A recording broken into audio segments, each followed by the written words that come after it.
Hello again. A.T. Robertson, The Divinity of Christ in the Gospel of John, page 156. Peter and John at the tomb, covering chapter 20 of John, verses 3 to 10. There is a delicacy in this story that is very fine. These two disciples act in perfect keeping with their known characteristics. Peter rushed out at once, and then they ran side by side to the tomb in their eagerness to set things straight.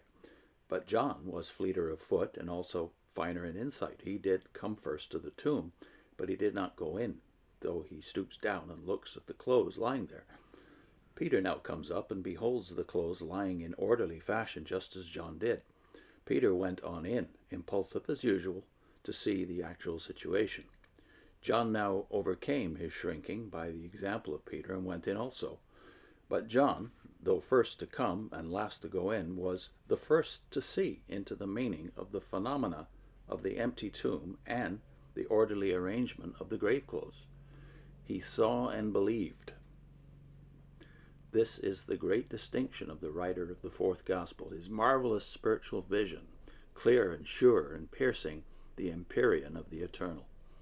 Hence he has given us the spiritual gospel, as the ancients said. Not yet did any of the disciples understand the necessity of the resurrection, though Jesus had told them repeatedly the fact, but even that they could not take it in. That's back in Luke 18:34. Least of all had they associated any scripture with the subject. See Psalm 16, verse 10 for the possible reference. Jesus himself will have to throw light on the necessity of his death. But John, even in the midst of all the confusion of the hour, saw that Mary Magdalene was wrong, and he, with a sensitive instinct, drew the logical conclusion that Jesus himself had laid the clothes in this orderly manner, and hence had risen from the dead.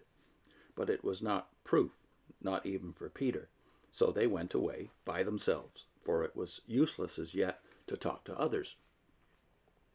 Then he has the subhead, the second visit of Mary Magdalene, dealing with 20 verses 11 to 18. Luke, in chapter 24, verses 8 to 11, tells of the message of the women, including Mary Magdalene, to the apostles, but does not separate her experience from the rest.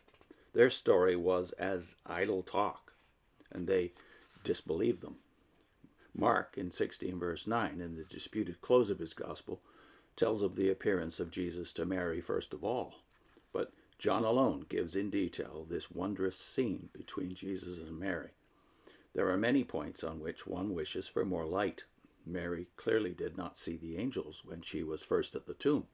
Peter and John did not see the two angels, that is, men, which the other women saw.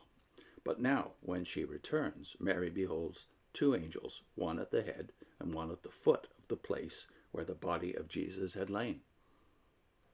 The fact of angelic appearances here is no more difficult than elsewhere, and is part of the problem of the relation of the spiritual world to the world of sense. The shepherds heard the angels sing at the birth of Jesus, as these women saw the angels who testify of his resurrection from the grave. Mary is still troubled over her idea of the grave robbery, according to verse 13.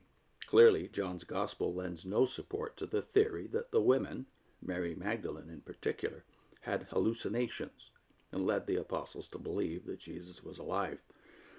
The women are presented as not expecting to see Jesus alive, and the apostles disbelieved their story when they told it.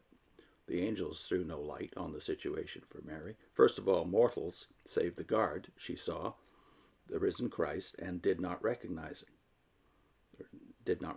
him. There are various reasons for her ignorance. She had been weeping. She was in utter anguish over the thought of the grave robbery. She was in the garden, and the natural man to appear was the gardener. Besides, Jesus was not quite as he was before his death. He appeared in another form. That, again, is according to the Mark disputed text, the end of Mark, verse 12, to the disciples going to Emmaus, whose eyes were holden, Luke says in Luke 24, verse 16. Jesus was able to throw a veil over the eyes of those whom he did not wish to recognize him. But Mary's address to the supposed gardener shows that she now hopes that he has removed the body of Jesus, which she craves the duty for caring for. But one word from Jesus is all that is needed to dispel the mist from the eyes of Mary. It is her name on his lips, as of old. In the rush of emotion, she can only say Rabboni, which means my master, in recognition. She evidently tries to take hold of him, to cling to him, and Jesus forbids her, for he explains, he is only here for a short time before he ascends to my Father and your Father, and my God and your God.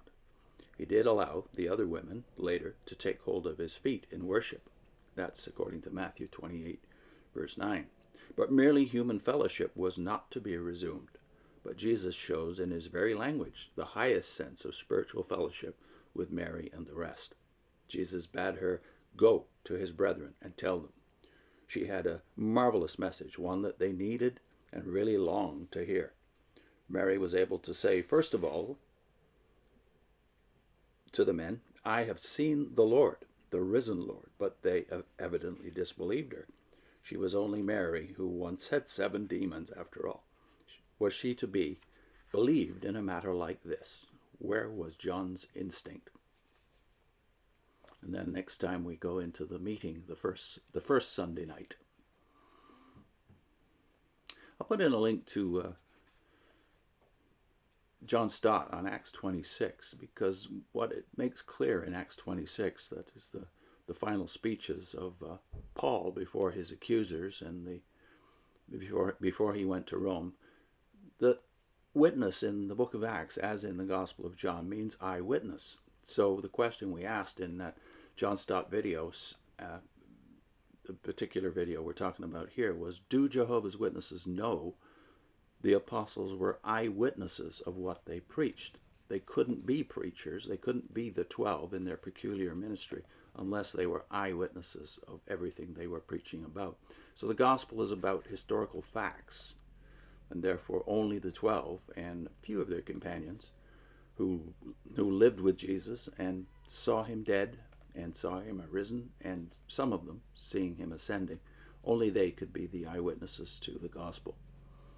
So the gospel is about history. It's not about the future or about the present, really, but it is, of course, concerned with the future, and that is important, but the present is lived in the faith of the gospel, these historical facts about the risen Christ. I also put in the playlist on apologetics, which has got, I think, more than 100 videos now. Check it out.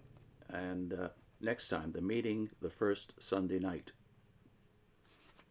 See you soon.